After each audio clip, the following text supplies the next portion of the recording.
Hello students, हम कर रहे हैं arithmetic progression exercise number 5.1 class 10 CBSE का question number 1। In which of the following situations does the list of numbers involved make an arithmetic progression and why. तो यहाँ पर हमें क्या दिया हुआ है, देखो हमें कुछ सिचुएशंस दी हुई है और हमें कुछ उसका उस हिसाब से कुछ नंबर्स हमें लिखने होंगे। ठीक है, हमें नंबर मिलेंगे तो उस नंबर को हमें चेक करना है कि क्या वो अरिथमेटिक प्रोग्रेशन बना रहा है, और अगर बना रहा है तो क्यों, और अगर नहीं बना रहा है तो भी क्यों। ठीक है, तो चलिए हम लोग करते हैं फर्स्ट क्वेश्चन। ओके, तो फर्स्ट क्वेश्चन है the taxi fare after each kilometer when the fare is rupees 15 for the first kilometer and rupees 8 for each additional kilometer।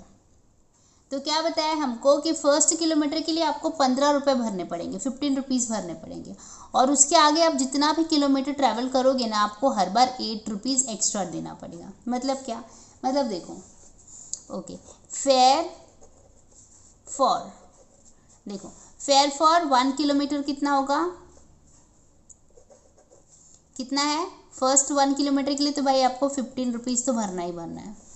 ठीक है, अब अगर आप 2 किलोमीटर ट्रैवल कर लेते हो तो आपको ये 15 प्लस 8 रुपीज़ देना पड़ेगा। मतलब आपको कितना देना है, 23 रुपीज़ आपको पे करना है। कहीं आपने 3 किलोमीटर ट्रैवल कर लिया तब क्या होगा, तब आपको ये 23 प्लस 8 करना होगा।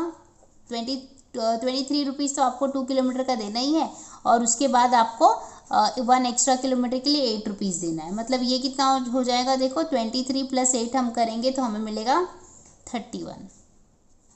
वैसे ही 4 किलोमीटर के लिए हमें क्या भरना पड़ेगा, 31 प्लस 8, मतलब ये आ जाएगा 39। 5 किलोमीटर के लिए कितना भरना पड़ेगा बताओ, 39 प्लस 8 कितना होगा, 47।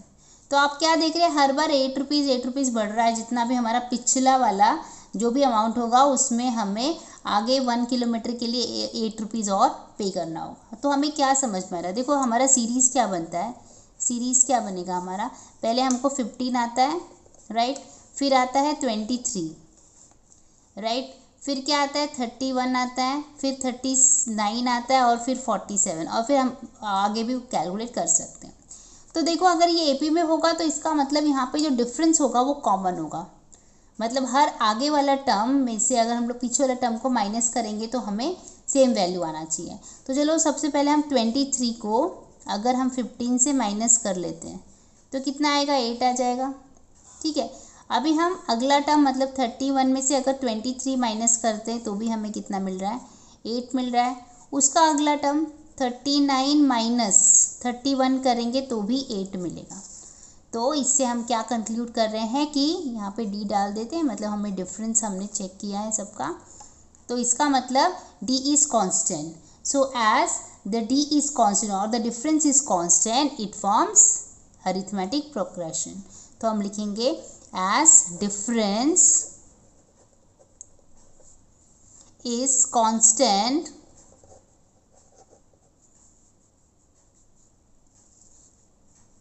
it forms arithmetic progression। ठीक है, तो यही हमें करना है हर एक क्वेश्चन में। आई होप आपको समझ में आया है। Keep watching, keep learning. Thank you.